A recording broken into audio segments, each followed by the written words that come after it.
All right, I call to order the Gladstone School District 115 School Board meeting for Wednesday, August 6th at 6:08. Thanks. Ready, begin. I pledge allegiance to the flag of the United States of America and to the republic for which it stands, one nation, under God, indivisible, with liberty and justice for all.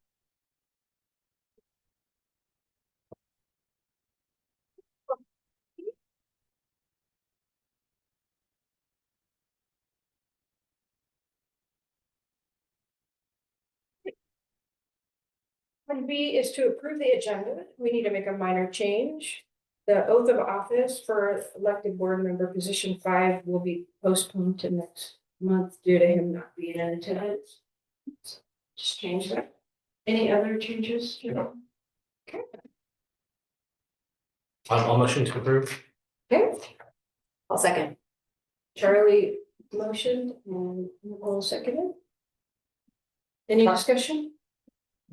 Okay, go ahead. Matt, Yes. Donna, Yes. Stacy, Yes. Bart, Yes.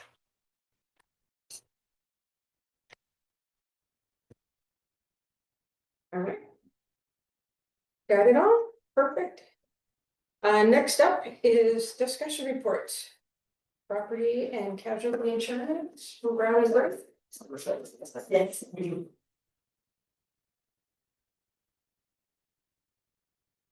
Yeah, thanks. Hello, everybody. Hi. Marcus. I'm Marcus Pitts. I'm with Brown and Brown Insurance Brokerage Services, and bringing up a PowerPoint for you here to talk about your insurance renewal for this year. And so and just a brief recap of who we are. So we're your insurance broker, and you have two major carriers that you work with. There's PACE, which is the public education casualty company that you work with, and then SAFE, which covers your workers' comp. And so we work closely with them to procure your insurance and then work with risk management insurance services and provide services to us. So those are the major players that we have here.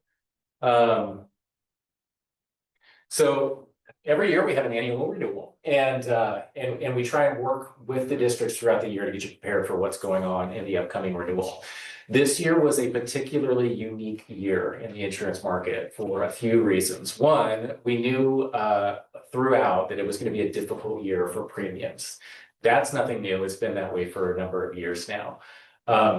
What's a little bit different this year is the market is overall worldwide cooling off a little bit, and property in particular rates didn't increase any major amount worldwide. However, the pool that you're in, so you're in an insurance pool with members throughout the state of Oregon, suffered some significant losses. And some of those were property losses, some of those were liability losses. And I'll talk a little bit more about what those were, but those drove rates up into the on average 18.5% range. So everybody across the board took that hit within the pool.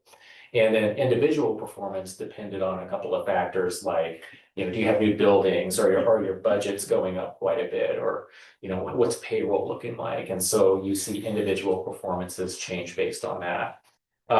On this screen, what you'll see is the middle column there is last year's premium. The right column is this year's premium. And there's, again, two major carriers involved. The one on the top shows your property and boiler and crime liability. All that is PACE. And they went from $254,000 in premium all the way up to $306,000. That was the big increase in that package policy. And that totaled, based on your budgeted services and everything that comes together, it was about 20.66% total insurance increase in premium. So it was a large hit, and we knew it was coming. So we hopefully were in a good place on the budget side of the house. But that's how it pans out at the end of the day. A little bit below that is your workers' comp. And so what you see there is last year's, in the middle column, 87,308. And then this year, 88,236. So two things happened on the workers' comp side of the house. That offset each other and kept you pretty flat.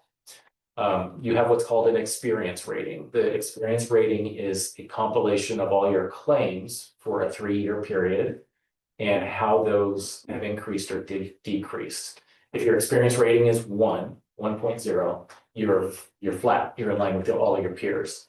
If you are 1.1, you're 10% worse than your peers. If you're a 0.9, which is, you want to be the lower number, then you are 10% better than your peers. So based on where you've been over the last 3 years, you were at 1.2 last year. And you bumped actually up to 1.39 for this particular year. And there's a slide in here that I'm going to take you through the claims and you'll see what happened to drive that upward. On the flip side, your payroll went down quite a bit. So that's the other factor there. So the payroll decrease actually offset the increase from the experience rating, and you stayed pretty close to where you were. 12%, I think, the payroll decreased. I want to talk about this. This is a coverage change in the policy. So if you've been watching the news, there have been a good number of sexual misconduct liability claims throughout the schools of the state of Oregon. The way it works for the insurance world is PACE covers $2 million of any given claim out of their own pockets, out of the premiums that they charge you. Anything beyond that, they have to purchase a reinsurance from the overall market, and it goes all the way up to $20 million is your liability policy. The reinsurers got a little spooked, and they basically said, we're not going to continue offering coverage at the $20 million level because of what we see going on in the school districts around the state of Oregon. We just don't want to take the risk. So they made a major change this year, and PACE had to actually exclude sexual misconduct claims out of the liability policy and then offer it back separately as a part of a separate bucket at a lower amount. So what you had before was a all-encompassing policy for $20 million of coverage. You no longer have that for sexual misconduct claims. You qualify for the maximum amount available, which is $10 million. It's half of what you had before. So that's an important coverage change, and there are a lot of folks that are paying close attention to that, because as we saw in another district nearby, there was recently a $2.5 million lawsuit or settlement out of a lawsuit that occurred. And then we have schools too that have had multiple claims attached to a single perpetrator, right? So it's per perpetrator, and if they affect multiple students over a number of years, it all wraps up into the same limit. So it's a little bit scary. When you have something that affects a good number of people, that $10 million all of a sudden doesn't look so attractive. So something to bear in mind as you move forward. PACE is really pushing hard on the training and the awareness and making sure people have the loss control measures in place. We're helping them. We're going out and we're making sure that they have a specialist, McKinsey, that comes out and does training to all district staff. We like to see it in person, and so we'll push for that option too. And all the other training components, we like to see people are doing those. This year, you had to qualify for the $10 million in coverage. Not everybody did. You had to go through all the hoops and make sure all the trainings were in place, and you have people out, and you've done the right things, and everything's in order. And you guys did, thankfully. So you're in a good spot there, but we'll build on that as we go. Any questions? I should stop. Yeah. Yeah, you mentioned the claims as being one of the main contributors to the delta from last year to this year, but it looks like the amount of the SAM liability coverage is probably closer to the entire delta almost. Is that? Yeah, so the reinsurers basically said what happened is two things. One, the reinsurers are charging more premium for less coverage. So they're saying the claims have driven their decision not to underwrite the risk. So they charge the pool a much higher amount. I don't know exactly the percentage, but between 15 and 20% in order to provide half the coverage. So those two things came together. You do see that in the insurance market from time to time. It's not fun. Yeah, it does seem like a great deal for us. And it's not just you. You're not the only one. It's every member faced with this. We did actually go out to market to see if we could beat that coverage for you. Otherwise, there are quotes out there to do it. They are expensive. So it's not like a Liberty or a Travelers, or we actually have quotes and we can show you what those are and how much it costs. So. Oops. Another coverage change. So this is something to be aware of as well. On the property side of the house, I'm all doom and gloom right now, sorry. There were a couple of major collapse claims that occurred. Gyms that collapsed down south, an auditorium collapsed in Central Oregon. And there have been other truss claims, engineered trusses, these are like the large wood beams. And so there's an exclusion in place now with the state as of this year for collapses that occur due to engineered trusses that are over 50 years old. So you don't have to read all the fine print here. It's provided to you separately, but basically it's if you have a building that's over 50 years old, I listed out the ones that are in that realm. And they have these engineered trusses. They're saying that if those fail and collapse, they're automatically excluded unless you jumped through some hoops. The hoops would be, have you had an inspection done on those? Has an engineer come out and taken a look? Specific to the trusses. Specific to the trusses. Now, some people are doing seismic upgrades and they're saying, well, while you're out here, why don't you assess this as well? So that might be an option for you. I think you're doing a seismic upgrade, yeah, okay. Or you can bring them out individually as well. We do have some resources and options that we can shoot through to you. Actually, I have a pretty good frequently asked questions sheet. Yeah, we'll explain this a little bit more. But on the high level view, just be aware that those trusses are something to be concerned about. And I spoke to an engineer about this and what they would be doing, and they'd be coming out and like looking to see if they have machinery that can do stress testing. And basically says, okay, this is 50 years old, there's nothing visually wrong with it. We can do a stress test and make sure that it's up to the ability of like handling 12 inches of snow on top, or it's not, and you have to do some sort of repair. Which isn't a bad thing, you probably want to know that anyway. So, but Pace is saying, we want folks to do that and make sure that there's nothing unsafe about it following these two major collapses that they've had. And those, by the way, were $30–40 million losses, driving up your property premiums too. So, a couple of things going on there. Do I have any good news? Just an overview of what you have in terms of policies. This is your property policy. You guys have $100 million in limit. It's a blanket policy. This is a good property policy to have. It's you have a $25,000 deductible on it, and that's something that you select year over year. You can tinker with that.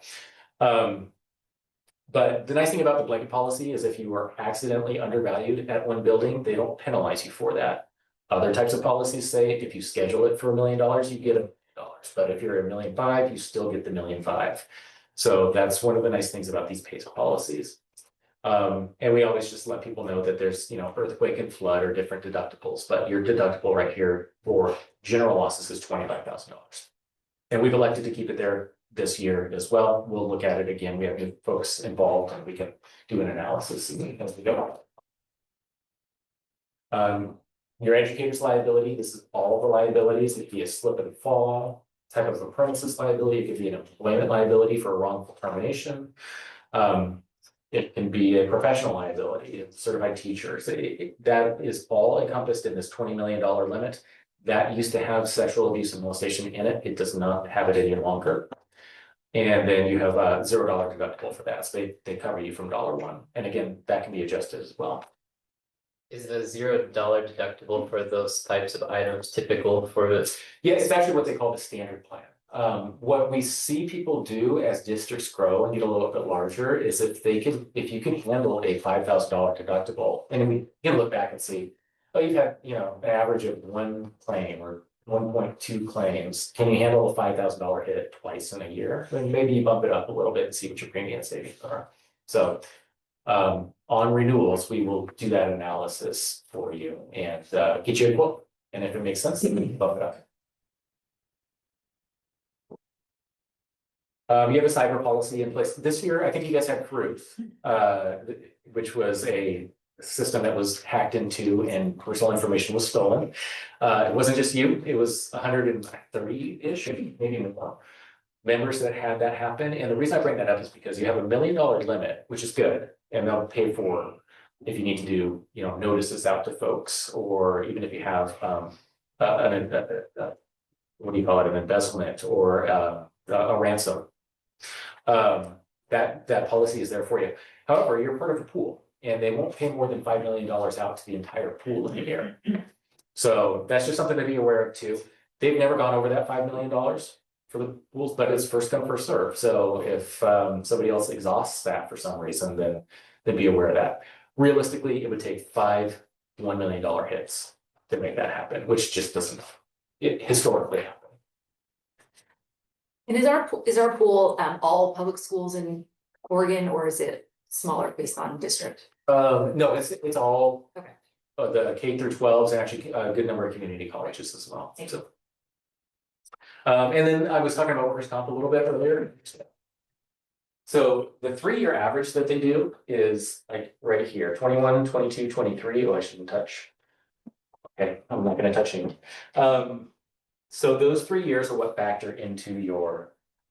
Yeah. That's okay, I can do it from here. Those factor into your experience rating, which was a little high this year. Remember, it's at 1.3-ish. 2021, if you look 1, 2, 3, 4 columns over under incurred losses, you see 2021 was a rough year, $107,000 in losses. And 2022 was $117,000 in losses. Next year, that 107 will drop off and be replaced by the 29,000 you see for this most current year. So your experience rating will likely drop unless those claims develop in a major way. But it looks like they will not. So next year you should see some relief there. One area that we like to focus on is, return to work efforts that are going on within the districts, and time loss has been an issue for you in the past. So I think we're going to have a good focus on that this year, on making sure that people have light duty available to them and are back in those positions as much as possible. And that has a real effect on your overall premium rating. So we see some room for improvement there. So we'll probably do it. And has the district, do you know if we've participated in the EAP program with? Yeah, so the way to do that is to actually have SAFE send you what claims are qualified for that EAP program. To my knowledge, you have not, unless it's happening behind the scenes without me knowing. So it could be, and maybe you'll not. They have not. But you're right, 50% of light duty wages can be paid back to the district for qualifying claims. And that's a big. Not only do you keep your experience rating down, but you get money back from the state when you submit those. So that's a good way to go. And then this is just a reminder that Brown & Brown, we have risk management services, we have claims advocacy. Regina and I are going to be meeting quarterly to go over some of the things that we talked about here and see what we can do on a risk management basis to help bring losses down and keep you in good shape. So don't hesitate to call or ask us questions if you'd like. I believe that's all I got. Yep. Just like to, before you, as you're closing up, hey, Marcus, every time we had a call with Caruth, sat down electronically with folks from Caruth, and Marcus was on every one of those calls, helping us navigate that situation. Thanks. Thank you. Thank you so much. Thank you.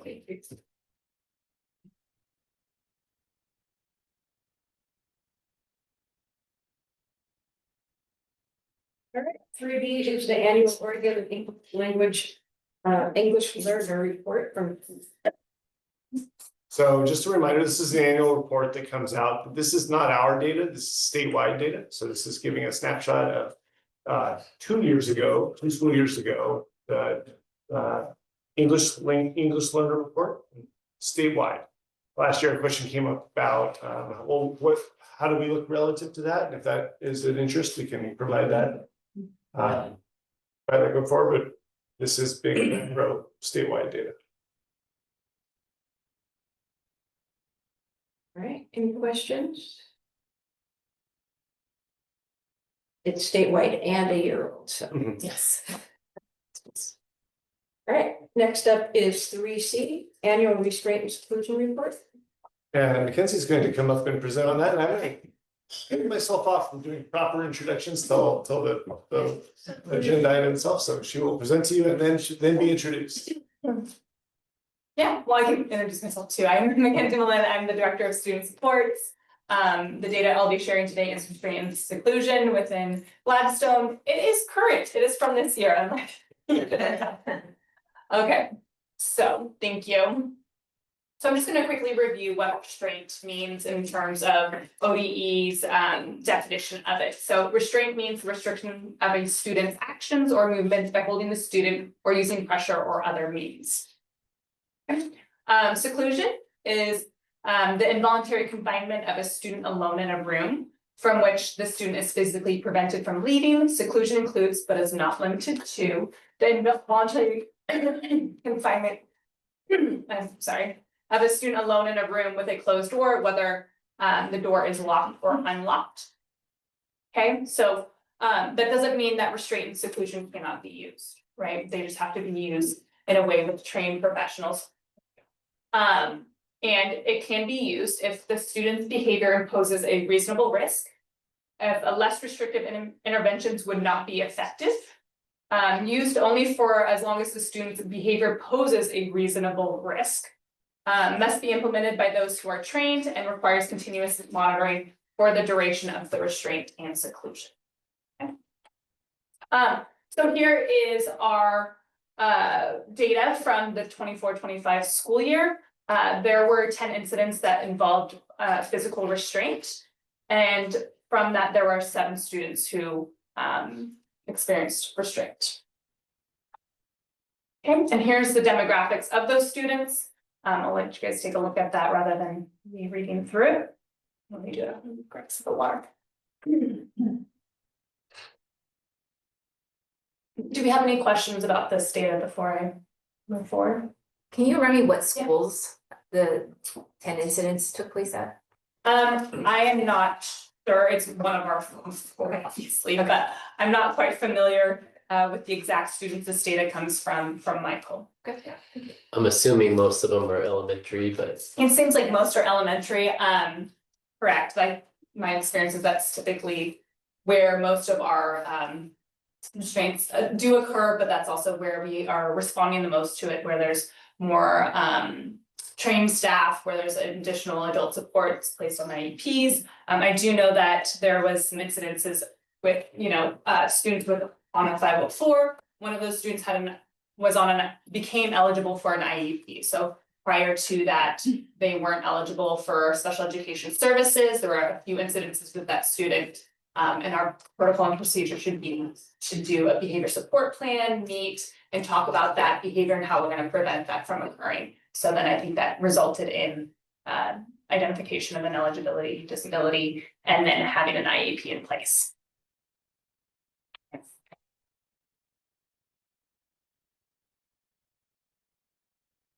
Okay, and this is our data across the board from the past few years. As you can see, there's been an uptick.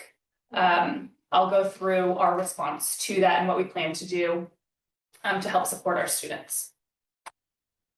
And this is once again the data, the aggregated data by demographics. Okay. Do you have any questions before I move on? Okay. So right now we have 87 staff members that are trained. We have a Safe Schools grant where we from ODE that allowed us to have 2 trained trainers for CPI, and they run our non-crisis intervention program that's called NCI. And so we have 2 trained staff members. I am also a trained CPI trainer. And then through that they provided training for 87 staff members. In August, we are trying to do refreshers or the certification expires after a year. So we're hoping to train 31 staff in August. And then, like I said, there's 3 trainers. And just so you guys know, a big portion of the CPI, MCI training is focused on de-escalation to prevent our need for restraints and seclusions. Okay, and so then the small portion of it is around the restraint component. And that's where it goes back to that second slide, shall I say? You know, we want to use our less restrictive interventions first, and so we're training staff of like how to respond to student behavior that does not require restraints or seclusions. And that should be our initial intervention first, but there are some instances in which we do need to use restraints, but we want to make sure that we put in place non-invasive interventions first. That concludes my slides. Any questions, comments? I'm curious, sorry, I'm the new guy, so I know quite a bit Okay, less yeah. than everyone else here. The school, I think it's called school resource officer, do they have the same training that the staff get in terms of restraint, or do they fall in a different category? I believe they fall in a different category. They are not currently trained. Thank you. And what's the procedure for becoming a trainer and who are our other trainers? Great question. So I'm a trainer. Becca Shook is also a trainer, and then Lori Buchanan is also a trainer. She's not a current employee. She's a former employee, I think, and community member. We've selected to have Lori help us out because the extensiveness of the training, it's about 8 hours for an initial training and 4 hours for a refresher. So it's kind of hard to find time or a trainer to do that. So her schedule allows more flexibility to allow us to train and get that done. Our CPI holds trainings, and the trainers go as an extensive like 3-day training to become a trainer. Yeah. Any other questions? Thank you very much. All right, thank you very much.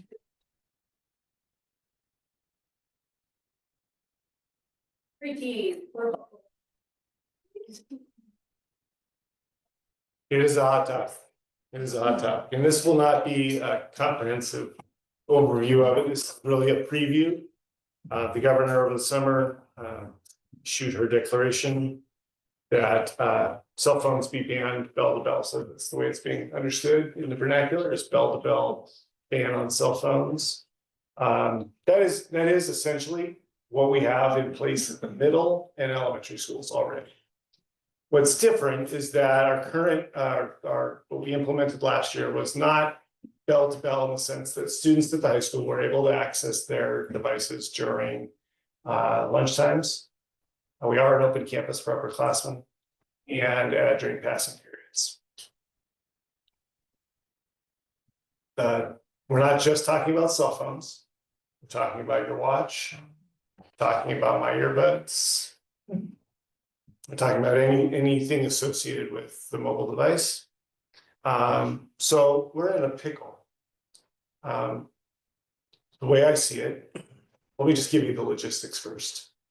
We've received draft stock policy from OSBA with bracketed choices. Every time we receive a language from OSBA, they'll identify choices we can make. But it has been clarified that bell to bell means bell to bell. It doesn't just mean during classroom time. We received those in draft. We have not yet received an update to this July 8th policy overview from the Department of Education, but I do not expect it to be different based on things I was hearing early this week down in Eugene. So we have until October 31st to implement policy and until the new year to put the policy into place. So we can do that. We must do that with you all, bring you a first read of policy in September and for second read and approval in October. That meets the timeline. And we can still implement rules at school ahead of time. We can choose to do that on the front end and just as with parenting, if you implement something early and identify it clearly on the front end, that's easier for children to understand and ostensibly comply with. On the other hand, we want to seek input, if we want to kind of slow things down and really take the stock and watch what's going on and what's being successful in other schools around us, we can slow it down and implement come New Year's, which is enough of a natural break to take advantage of that as well. So I've quite mixed feelings about that. I feel for our high school staff who worked pretty hard. They were pretty clear with you all last year in their reporting that it wasn't perfect by any means. And often we're our own worst enemy in allowances that we make for a student here or there. I'll give a nod to our middle school. I think they've done a really fantastic job of implementing. The truth is, it's just different. It's different when kids have cars, they've got independence, their parents are counting on them to be in communication with them about what's going on with, this happens in my household, what's going on with coverage for our younger child. You'll have coaches who are using apps on these devices to interact, to talk about whether practice has been canceled. So there's a whole lot there. All of this to say, we will bring you in September a lot more information in our most current thinking. Just thought the most responsible thing to do today was to lay that groundwork here and seek any questions so that we can follow up and address those questions when we're processing here in August. Questions so far? So just to understand, it sounds like plan is to move forward in the fall with the current rules that we have in place for around cell phones at the each level. That's the floor. That's the current floor. plan. Because I'm sure administrators are gonna start getting questions about, what's happening and what is it changing in the fall, but or we're still deciding that. We're still deciding that. We may well decide that it's more painful to change course than it is to rip the Band-Aid off, so to speak, and implement right up front.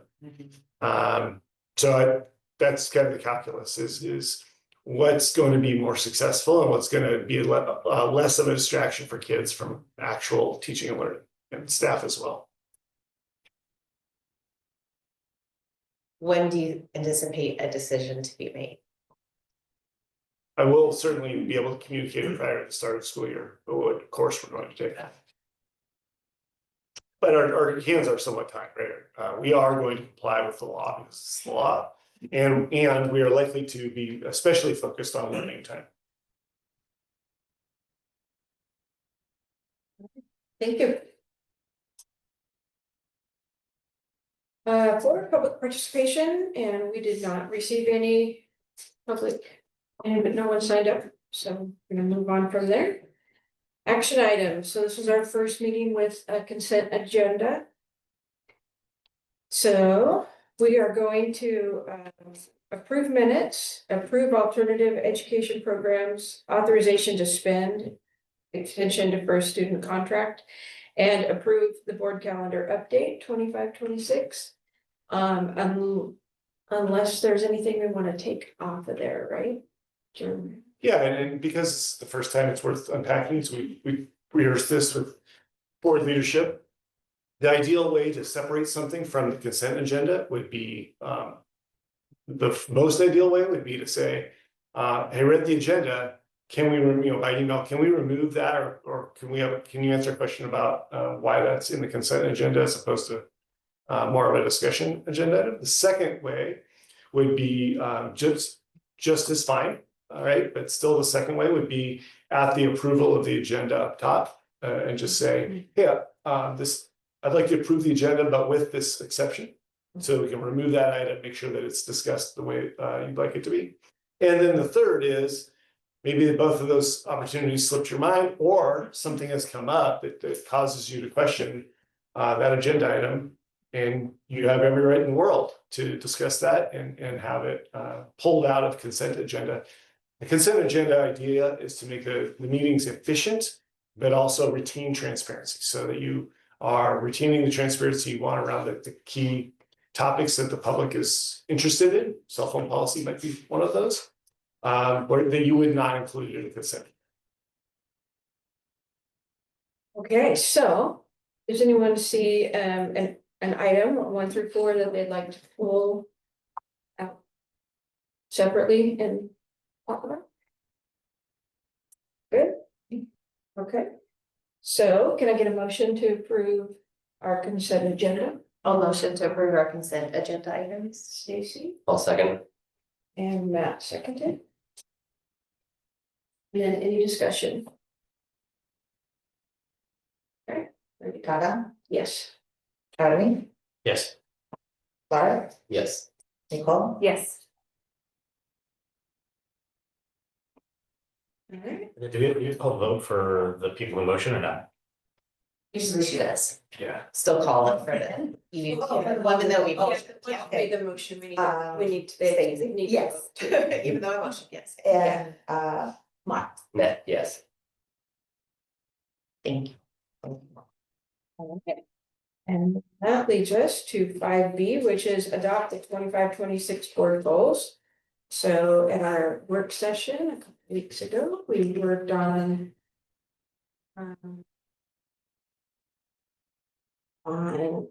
our board goals, and they're very similar or the same as last year, and we haven't hit the finish line yet, so we're gonna continue to work on that. Right? Yeah, so I did suggest one final edit, and there are probably more improvements made, but I introduced the word growth, reflecting on the conversation that you all had about as opposed to achievement. Achievement has connotations around perhaps that all students are college going, that achievement is the only thing that matters, and the content of the conversation that I remembered was thinking about growth for all students, whatever circumstance. That's the one word I took liberty with. We didn't talk about it. Yes. Sorry. Yeah. Yeah, it was prepared for that, yes. I had that note. All right, so can I get a motion to approve our board goals for 25-26? Make a motion. I'll second. Matt, made the motion, Stacy seconded. Stacy? Yes. Clark, Yes. Nicole, Yes. Charlie, Yes. Matt, Yes. Donna. Yes. All right, moving along, nice job, thanks. 5C is approve second reading and adoption of board policies. And these are new policies. Yeah, you have before you GBN/JBA, but also the AR that follows that, so GBN, JBA, AR, what you are. What being asked to approve is the sexual harassment policy, but not the AR, because the AR is the administrative rule, the what that follows the why. And what you are approving here, as a reminder, is the replacement of my name as the person responsible to hear sexual harassment complaints. And the publication of that in all our buildings. All right. Can I get a motion to approve? I'll move to approve. I'll second. Nicole made that motion, Charlie seconded. Any discussion before we? Okay, Donna, yes. Nicole. Yes. Stacy? Yes. Charlie, Yes. Matt, Yes. Clark. Yes. All right, we are on number 6. Superintendent. Yes. Well, now I get to introduce some people as they come up naturally, and so I will see, how do we want to do this? Do you want to come up individually, or do you want to come up as a? Why don't we start with Regina, and Mackenzie can come up, and then I'll have Regina stay on to deliver the financial report after the introductions. Does that work? Come on to the. The hot seat. Well, I just, this goes for all of the folks that I'll be introducing briefly tonight, so not to embarrass them, nor to keep them much longer on a day. I've been keeping these folks all week, to be honest, and will be keeping them all week. But I'm really pleased at the just the quality of the people that they are and how quickly we're getting to know that about them. As well as, their experiences are they can rather speak for themselves, and I'm gonna let them speak a little bit about their work, in the past and what's brought them to Gladstone, and maybe just one thing that they've appreciated about Gladstone. So Mackenzie, are you willing to start? Yeah. Sorry, hi there, I'm Mackenzie Malin, I'm the new Director of Student Supports. First question was, can you, Oh, just What a brought me little here? bit about you, Okay. what brings you here, and one thing you've noticed about Gladstone. one thing about me is, I think that my colleagues have learned this over the past couple of days, is that I like to run. I'm not a good runner, but I like to do it.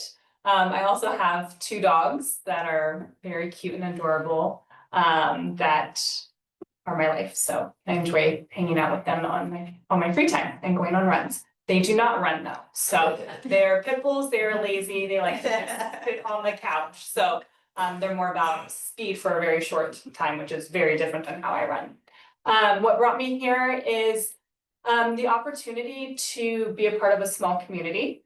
The opportunity to work directly with school staff. Through my previous role, I was becoming more and more removed from the school setting and spending more and more time behind a computer, answering emails, attending IEPs virtually. And because of that, I realized that I really missed this opportunity to like be in schools, work directly with staff, provide professional development. Sorry. And really get to know them.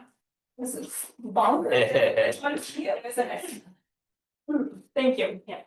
I don't know why it's doing this, it's just like, you're talking a lot now, we're gonna make your voice sound like a frog. So that's what really drew me to Gladstone is the chance to work directly with staff and to make change, right? I came from a larger district where change was very slow and it was not with staff input or consulting with other people, just kind of from the top down. So I'm looking forward to that opportunity to really collaborate with school teams, make decisions that are based off of their need and their strengths. So, and then the last one One thing was, you've learned about Gladstone. oh, one thing I've learned about Gladstone, really great people. I've really enjoyed working with the new principals. We've spent a lot of time together. We were down in Eugene, collaborating as a team. And then, as probably Jeremiah will tell you, is I've gotten to explore Gladstone. I live in North Portland, but I've had this opportunity to connect with local Clackamas ESD directors. So we've gone out to coffee and get to know them. And so I've gotten to drive all around this area and I've really fallen in love with it. And I go on some walks in the neighborhood. So I'm really enjoying just this community and this space. So Thank you very much. Next, I'd like to introduce Regina Sampson, from who you'll hear just after this, her first financial report, but first of this. Yes. So Regina Sampson, I'm starting my 16th year in school finance with Gladstone. And I'll kind of piggyback on the fitness. I am very passionate about CrossFit. So Tia Claire Toomey just won her 8th CrossFit championship. So very proud of her. And that's really enough about. Yeah. And the reason I came here is the systems that you had in place, the people, I knew the people that I was following behind, what to expect. And that was very important at this point. And then something that I have learned and experienced is with Gladstone is the close-knit, it feels very family. We're very connected. Already I feel that. And so I'm very happy to be here. Thank you very much. Welcome to both of you. Welcome. nice to meet you all too. Regina, would you mind standing up to present right now, and then we will next bring up Ben and Yvonne after that. Stand up to present. Sure. As you wish, sitting or standing. He said. Or standing, I heard stand up as well, I don't like, I stand. I will do it. May I just preview this? We are introducing some new formatting pieces, and so we're just for this first couple of months gonna go nice and slow through this, to make sure that everyone's tracking what those changes are, and they largely are here for the sake of visual simplicity. And we are open to the feedback. Yes, so first of all, I'm just gonna mention, we are on modified accrual, so we will be working to close out June through the end of August, so that is still in process. Next, we have added some visual slides. We are not all numbers people. And I think that this really helps present things in a more graphical way. So the first When you get your slides up. oh, I can do it. Okay. I think. they're in the board pack.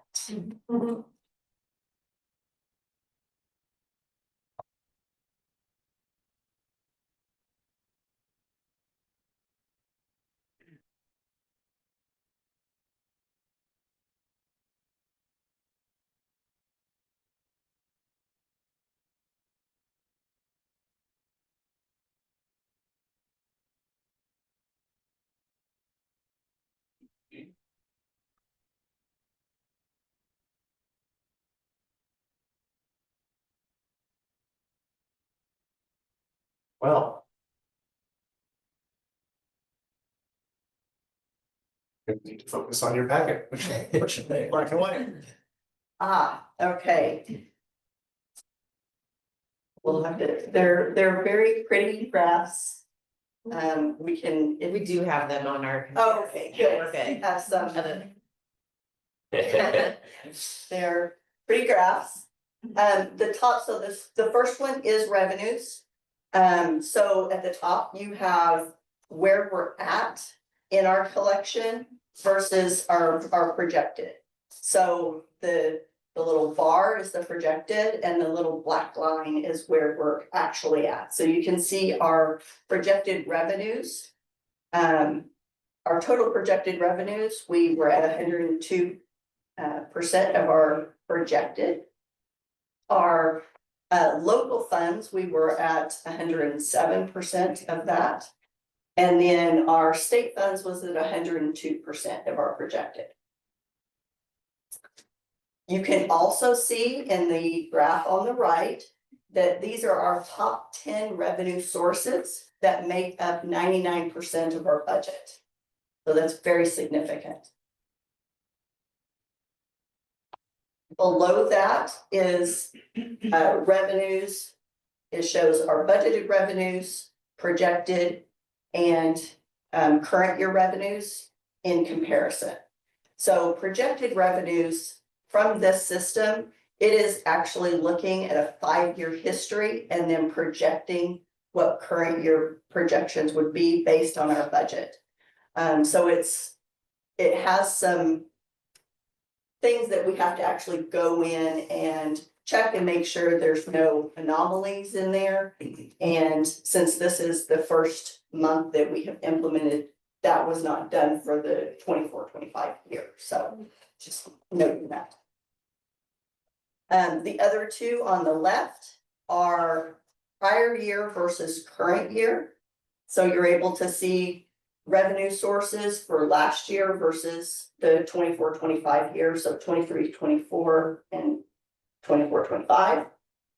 And then also projections versus the current year, which is the bottom graph. This is all very similar for the expenditures, which is on the next page. So you get your all expenditures, you get the second one is salaries and benefits, and then all other objects, because salaries and benefits makes up the majority of our budget. You can also see on the top 10 that the top 10 of our expenditure line items makes up 81% of our budget.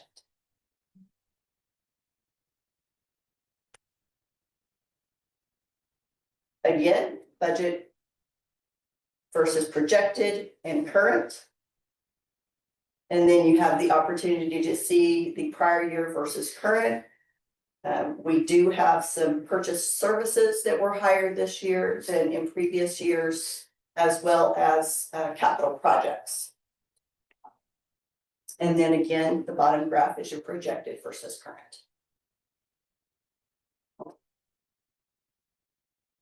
Any questions on the graphical nature before we move forward? Okay. The next one is a fund balance by month. So this is where the fund balance is each month of the year in comparison to the prior year.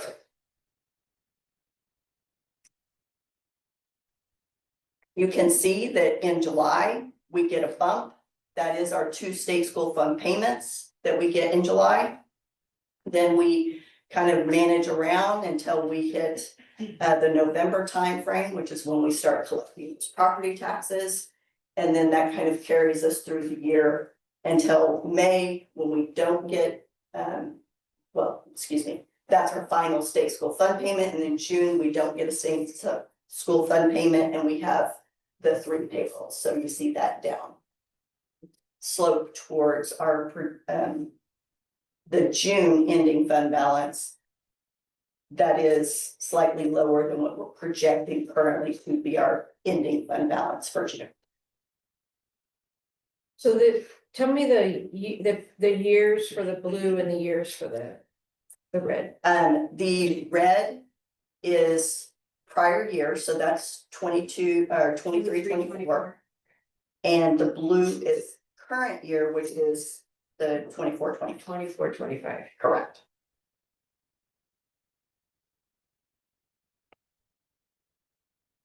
These first 3 graphs weren't presented for the July piece simply because the model out of Forecast 5 was not prepared by August 1st for me to generate those for your. So going into the June numbers. I'm gonna go through this fairly thoroughly so you can have an idea of what each column is made up of. This is presenting by object, so you get the salaries, associated payroll costs, line items. The first column is the prior year to date, so that would be through June 30, 2024. The current year budget is the budget as you had approved it in June. And then current year is as of October 31st for June 30th. Or excuse me, August 31st. Or August 1st for June 30th. We do still have some work to do. As I said, we still have the month of August to close out June 30th, and we are in line to do that.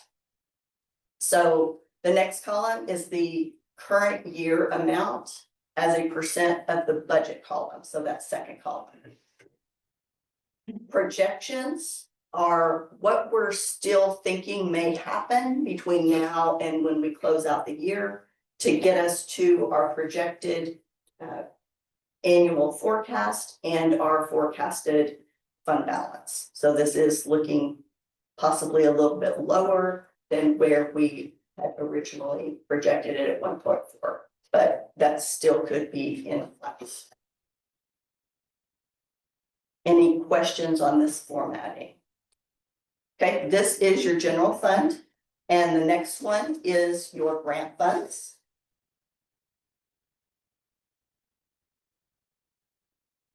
This does still have it's in this exact same format, so I'm not gonna kind of go through any specifics on the formatting, just dive right into the fund balance.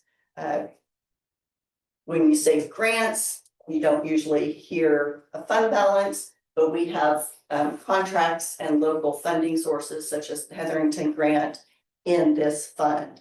So then that is what allows us to have a fund balance within grant funds.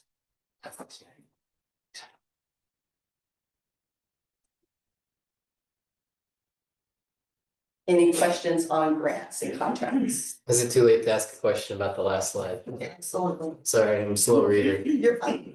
I thought there'd be a bigger delta between the prior year and current year salary. With the decrease, am I not?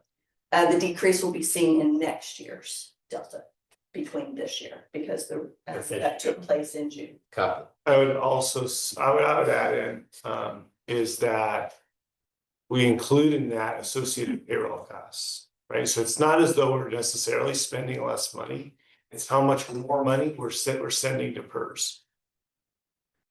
So you may see a change in the salary line that shifts down to associated payroll costs. Understood. Hey, can I actually ask a question as well, going in reverse? Under the general fund revenues, this year had other sources compared to nothing for last year. What would include other sources for our general fund revenue by source? I will have to look into that. Looks like about 2 million. Thank you. It was obviously planned since it's in the budget, but I would need to look into it to identify it for you. That is 2.2 million. 2.3. Is that the? Yeah, Oh, yeah. We received 2.2 million. And we budgeted for the 2.3. thank you. I'm just making a note to find out what that is and report back to Jeremiah so he can let you know. Any other questions on the general fund?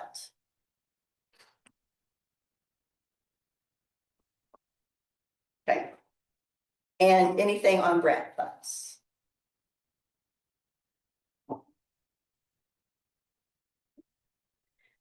So on our other funds report, this one is currently being generated manually as it has been in the past, but I'm working with Forecast 5 to get that set up in the process, so it will just generate the data, and that will eliminate any possibilities of errors or shifting of line items to different places. You know how manual things work. The only difference that you'll see in this report once we move into that process is that we will split out beginning fund balance from resources. So you'll be able to see what the current year resources are from what was brought into the fund from prior years.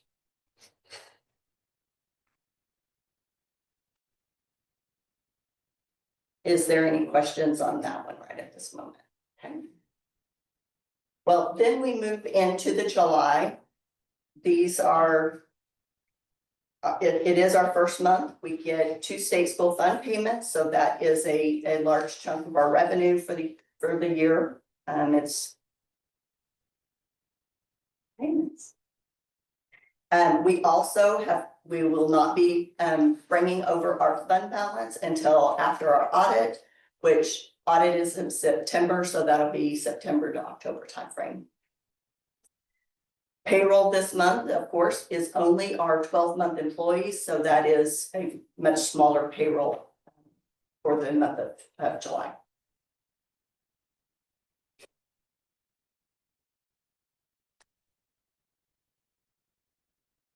And our projected ending fund balance for next year is currently based on our budgeted projected beginning fund balance of 1.4 million. So that may have an adjustment based on where we end the year. And I believe our board policy is 5%, 6%. 6%. Okay. And we're. So the budget was passed with 5%. I was thinking, so we're actually below board policy for funding balance in fund balance. Yeah, anything that happened in the shakeout between at the very close of the year has to the negative side has an impact on this year. We need to make up that difference in spending. Yep. So we'll be watching that very closely this year. Okay, any other questions for you? All right. Thank you very much. Appreciate you going over that. Very nicely done. Like the format. I do got one question, I'm sorry. This is probably something everybody knows, but the funds where they sit, do we have autonomy over what we do with that? Like, is it giving us any interest or?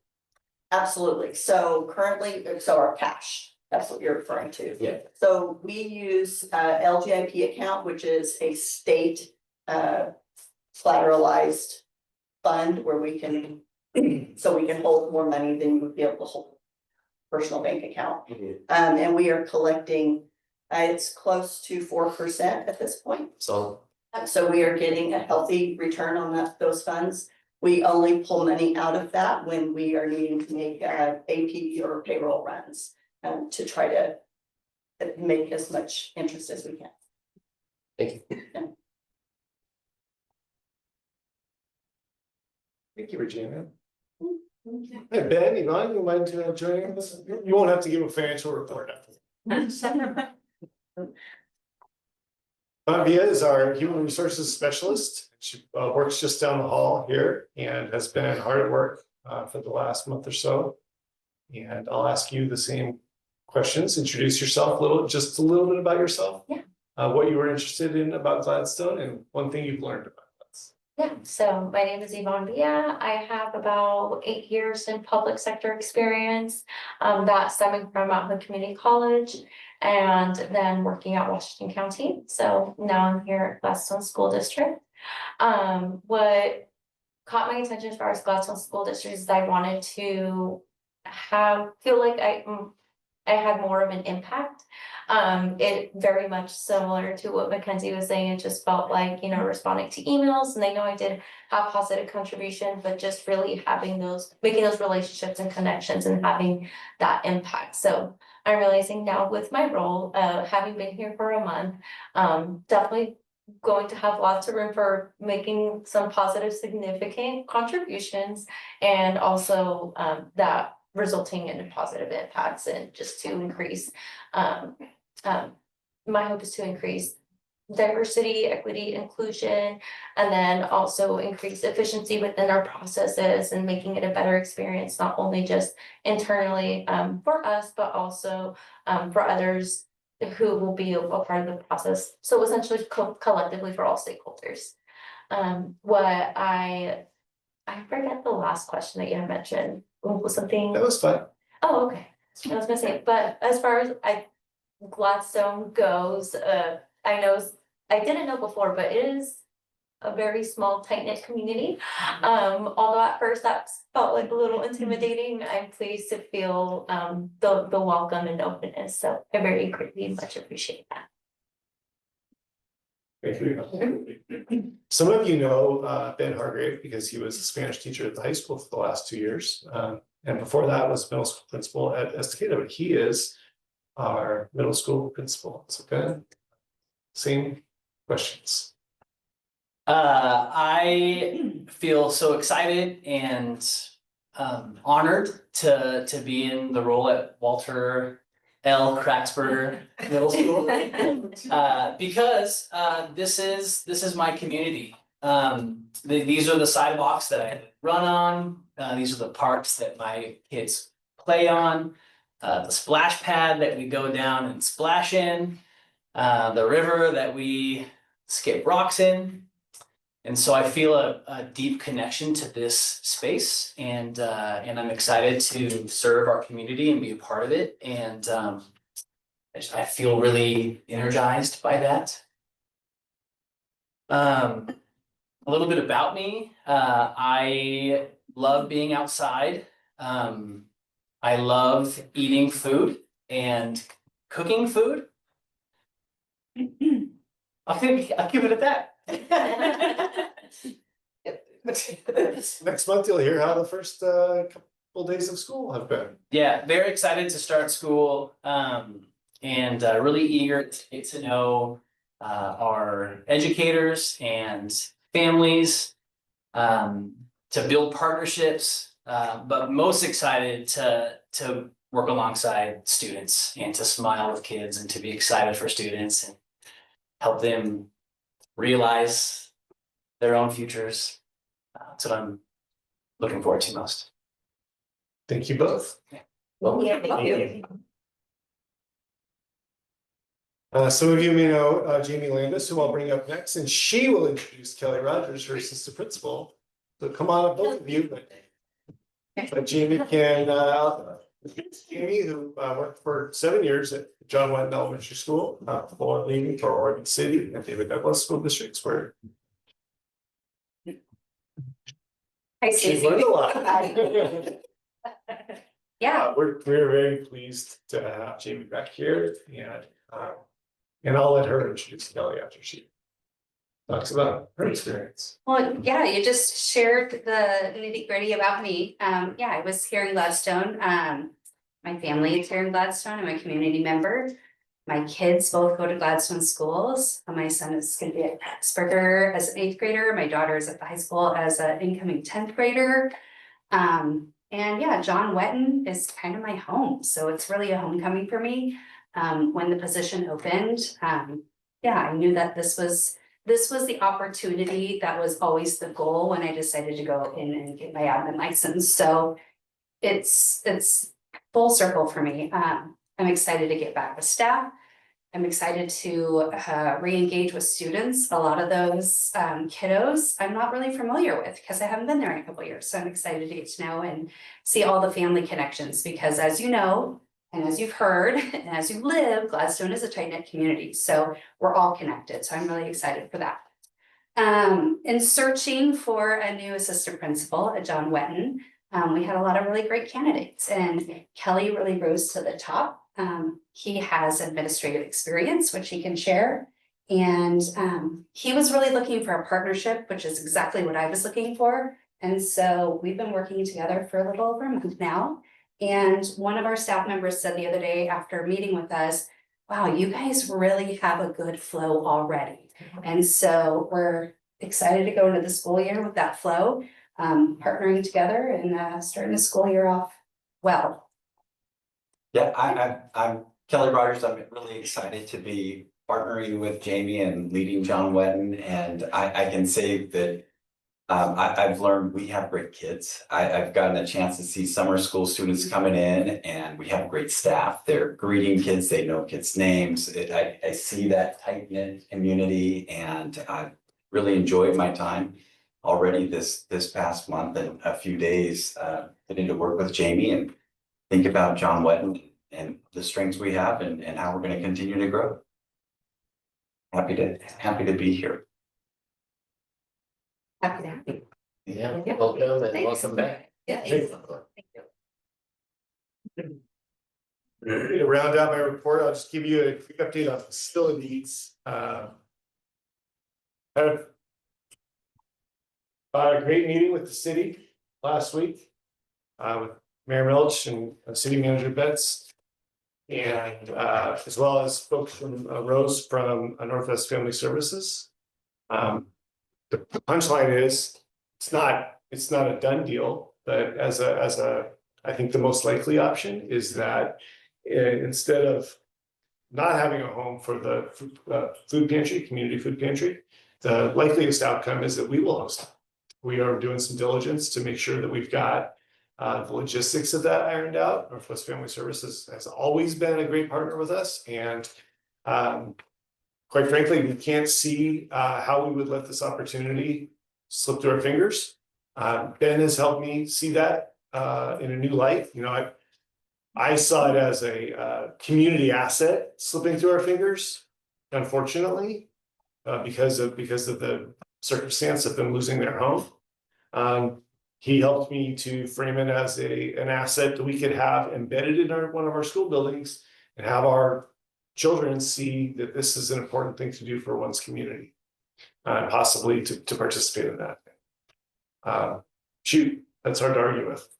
So we're just ironing out the details. And I would guess that by this time next month, we're celebrating the fact that once again, we're hosting the food pantry. We are very close. I don't know exactly how close, but I think we're next or nearly next on the county docket, so that when that approval comes through, that is for the demolition of the 2 portables outside the backside of the high school, where the kids' clothes closet was, and you've just seen where they've moved to. But that shouldn't take more than about a week once that's approved. So those are the major facilities updates I have for you. We've hired some coaches. It's great. Looking forward to being able to come back with you next month, not only to talk about cell phones, but also to introduce a new athletic director and a new music teacher at the elementary. Student handbooks are just held up as we continue to calibrate. Notably, among the things we're calibrating on yet are cell phones, our personal devices. So we will bring those to you in September. More typically in August, but twice in a row now, September. Excellent. Thank you, Jeremy. I'd also like to publicly thank them. Thank you. Done a great job at new technology. Thank you. Thank you so much. Quick question about with the changing insurance climate, do we anticipate that having a significant impact on insurance once we start housing that program in a school building? I can answer, I don't have a good answer for that, but we have hosted it in the past, so I don't know that there would be a difference, but you did hear tonight that That's what I was thinking, yeah. especially when you introduce outside folks into a building. Yeah, so the current plan is not to introduce anything but anybody but volunteers in the building. And all of those volunteers go through background screening with us. So they do the same background screening as our staff do. Nice. So I don't anticipate that being a major change, but it's a good question. And the food pantry may be open outside of school hours versus during? Yes, it will be open outside of school hours. That is going to be one of the things we have to require. Yeah, just parking alone won't allow for it. When I visited food pantry in action, you know what the parking lot looks like here at half hour till before release till 10-15 minutes after release. It's not feasible. And when you talk about volunteers, it's because it would run on the same model now where volunteers are the only ones who box up the food and then they take it out to the Okay. waiting outside. Folks queue up, they get a shopping list and they select the items that they want, and then the volunteers go in and essentially do the shopping for them, bring out a cart. And then those folks take the cart to their vehicle, load it up, return the cart. It's a slick operation, but it allows for a lot of efficiency, more so just enough efficiency to be able to deal with the uptick in need that they've experienced. Cool. Do the high school kids get to volunteer to help with that, or is it? Some high school students have participated in that. Mostly the students in our YTP program have participated in that because it was so close up at Hillside. Now that it's most likely going here, we're thinking of our middle schools, finding a place for our middle school students to. Usually. Thanks, man. All right, next on our agenda is number 7, presentations and suggestion board members. Traditionally, we start on the other end of the table of the party. Do you have anything that you're thinking of? We just share any thoughts that we have, any questions, updates, any. I do not. We can come back to you. Okay. If you think of something while other people are sharing. Yeah. Stacy. The Gladstone Community Festival was fantastic. I know that's not, but it just, again, to our tight knit community. I know you guys had a booth, John Wetton had a booth. I saw it, I walked by it and didn't stop and see you guys there, but I think that it was so clever and just really great. So it was just nice in our community to go through that. The parade. Matt was in the parade, Jared and I was in the parade. I don't know who all was there, but it's always great. I just personally, as a board member, with our finances, I think our insurance renewals is concerning, something to keep an eye on. I wanna know more about the trusses thing. Like I sure that comes into play too, as we're thinking about a potential bond and the types of facility things we would may have to do if we were to go for another bond. So how that might connect to that. And of course, the whole community is gonna be very interested in what happens with the cell phone policy, especially as I have a 12th grader next year who really wants to know. And welcome to our administrators. Very pleased to have you all and get to know you and work with you. And some of you already know in different ways.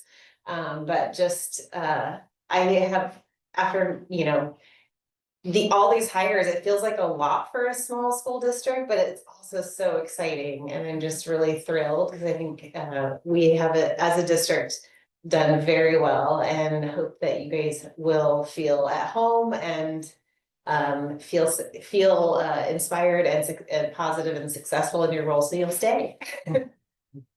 And I think that's it for me, for you.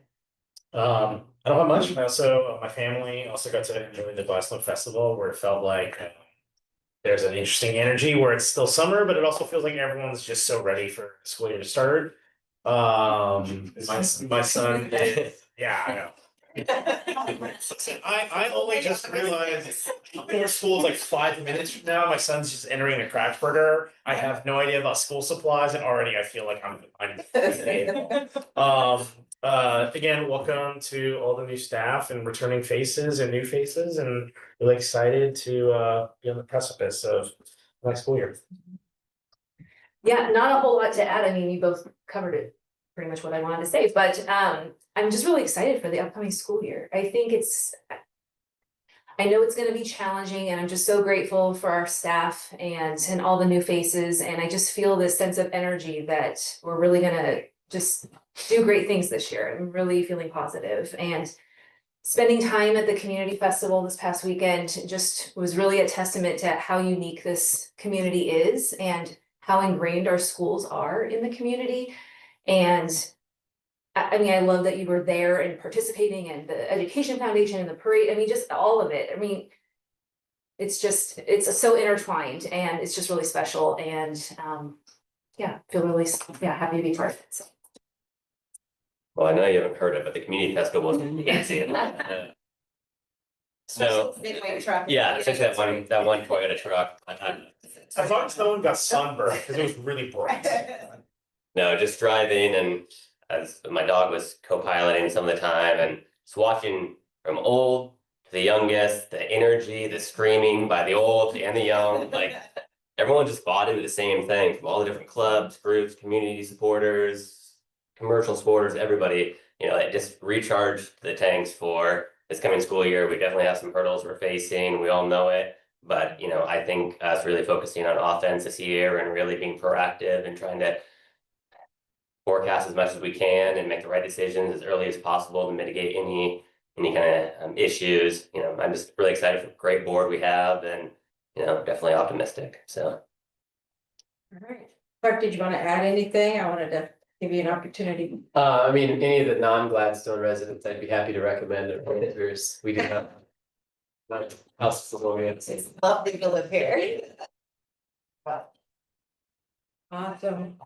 I thank everybody that's here in our audience. We don't have a large audience, but we have very awesome people that have joined us tonight. So thank you very much.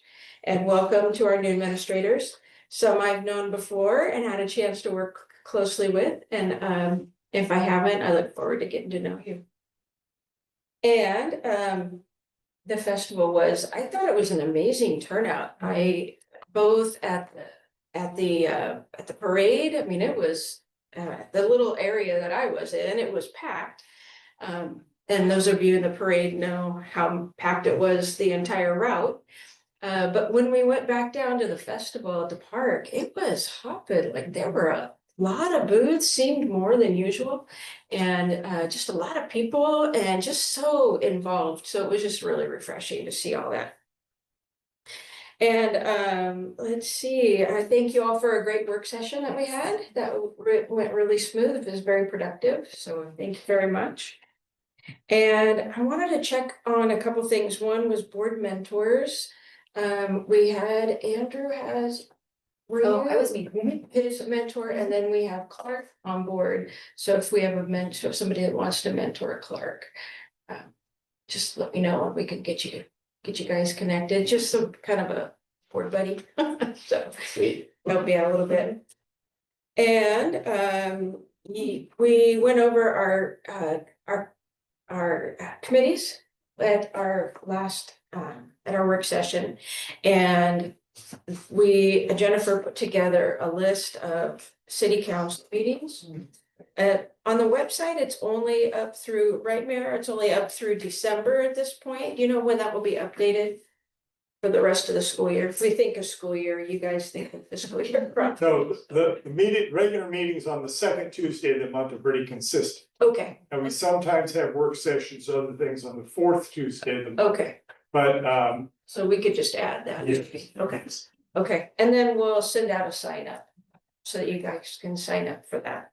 And Clark, just to bring you up to speed, so we've been, this past couple of years, I think, we've just signed up for a few different city council meetings so that we don't have one specific person that's our liaison. Andrew is on the city council, so, but we also don't wanna we wanna be present as well. Anything to add, anybody to that? And, So the first one coming up is then next week. next week. Yeah, so the Anybody first already one, planning to go to that one? August 12th, there's a regular session, and August 26th is a work session, so do we, Just to get that one covered, yeah. yeah, Where are the meetings? they're at the city hall. And right down kind of by the high school. Yeah, The okay. new building. I'll probably be there. Okay. You're excited about this one. I love it. I'll sign Nicole up for the first meeting, and then we're covered there, and then we can set our meetings out. All right, I will send that out. And I think that's it. Do you have anything else, Jeremiah? All right. And with that, I'm gonna go ahead and anybody else have anything else before I adjourn? No, all right. I'd like to adjourn the meeting at 7:29.